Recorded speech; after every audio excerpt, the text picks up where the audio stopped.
Okay, let's try this now. So I have to be prep making food because apparently the world's ending, and even though I personally have nothing to fear, I need my rice.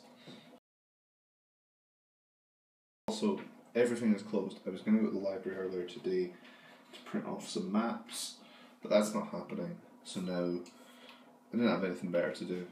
My work is also closing, so I thought I'd talk about This Storm by James Ellroy. It's amazing. So, This Storm is the second book in the second LA Quartet by James Ellroy. The Demon Dog of Fiction, I think, is his preferred sobriquet, and it's wonderful.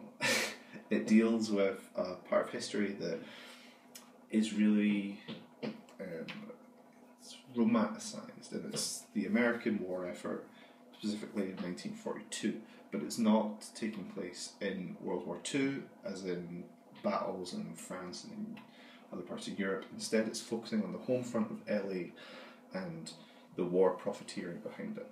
So we're following a couple new characters, which is Joan Conville, and Elmer Jackson actually appears in other books, but this is one of the first. I've not read a lot of Ellroy, I've only read about 5.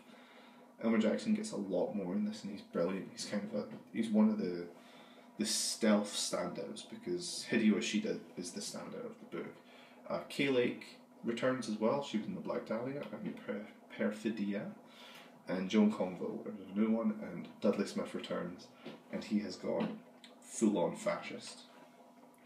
So, our characters are all intermingling. They all meet each other.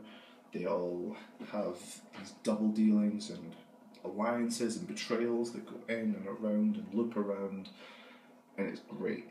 Ellroy has this great way of taking real characters. For example, William Parker, who became the real-life LAPD police chief and brought about a lot of reforms, and is also, by proxy, also responsible for a lot of the failings of the LAPD.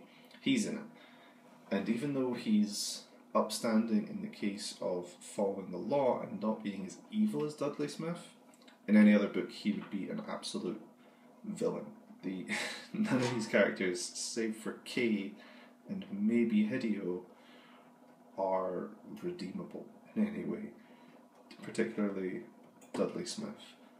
If you've read any Ellroy before, you know Dudley Smith is corrupt, he's racist, he's homophobic, he's just monstrous. And in this one, he's unleashed. He's given a new role by Army Intelligence, he's sent into Mexico, he starts trading Japanese internment slaves. It's awful. It's such a rough book to read, but it's beautiful. And Ellroy's got this wonderful. It's almost like a typewriter. It's almost like you're reading something being typed at you, and I can see why that would put off some people. I can also understand why the racist and homophobic dialogue could put people off.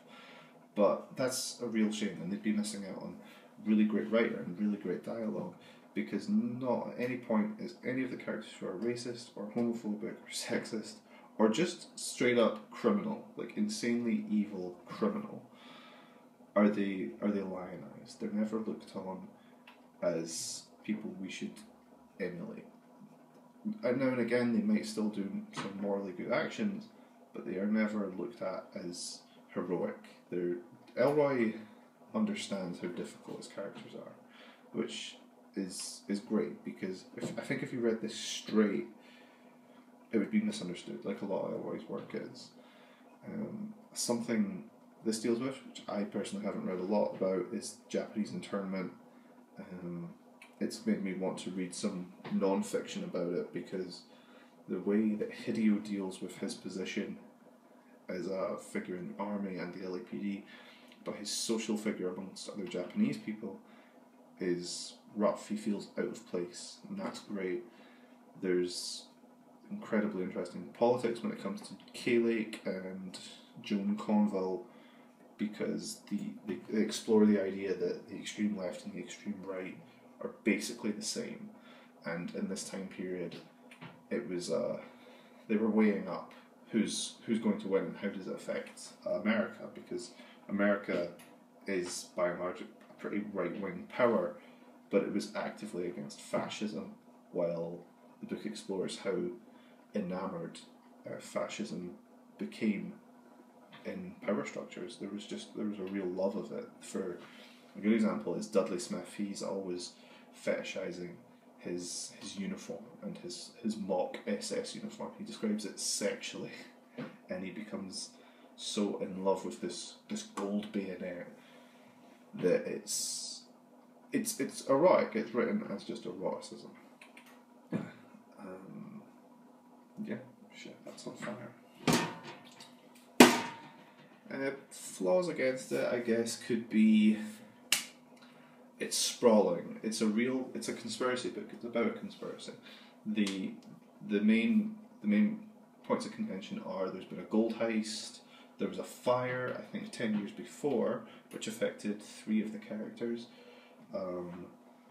There is also 2 dead police officers, and there's also missing persons, and they all kind of conflate in this way that can be a bit hard to read. If you're not used to reading Elroy prose, or if you don't like noir or crime fiction, you will get lost, and I can understand why other people might get lost.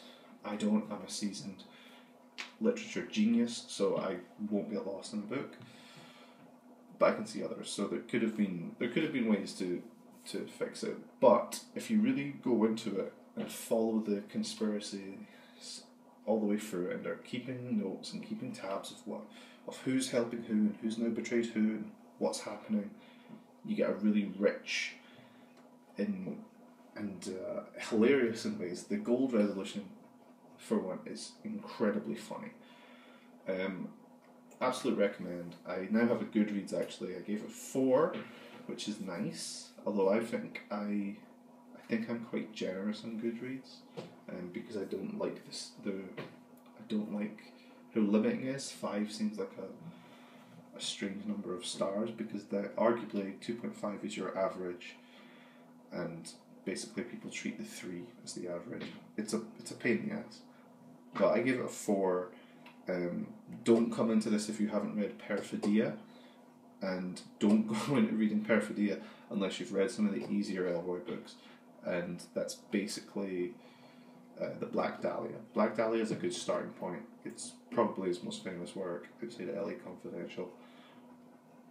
But if you have a real love of characters, if you have a real love of intrigue plots, and if you have a real sense of history, and you don't have a problem with being disgusted at what your characters do, this Storm is wonderful. And I'm really looking forward to the next 2 books in the quartet, and it's also made me want to go back and finish a whole series in one go, because even though all of his books are tied in and the characters are all intermingled, I've never read the full quartet. So his Underworld trilogy, I've only read the last 2, which was the Code 6000 and Bloods a Rover, which I loved, and in the first LA Quartet I've only read Black Dahlia.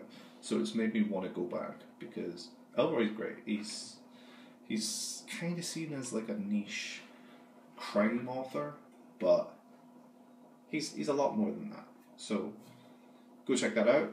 That'd be wonderful of you. I would love to get more. And the reason that I'm doing this impromptu is because I have a really big thing I want to do with Vicious, but the weather here is too bizarre. I'll show. Right now it looks nice and sunny, but it's not dry, and I need it to be dry for what I'm doing. Also, I was just going to do a wrap-up where I finished the Gospel according to Jesus Christ, but I've still got like 40 pages left on it.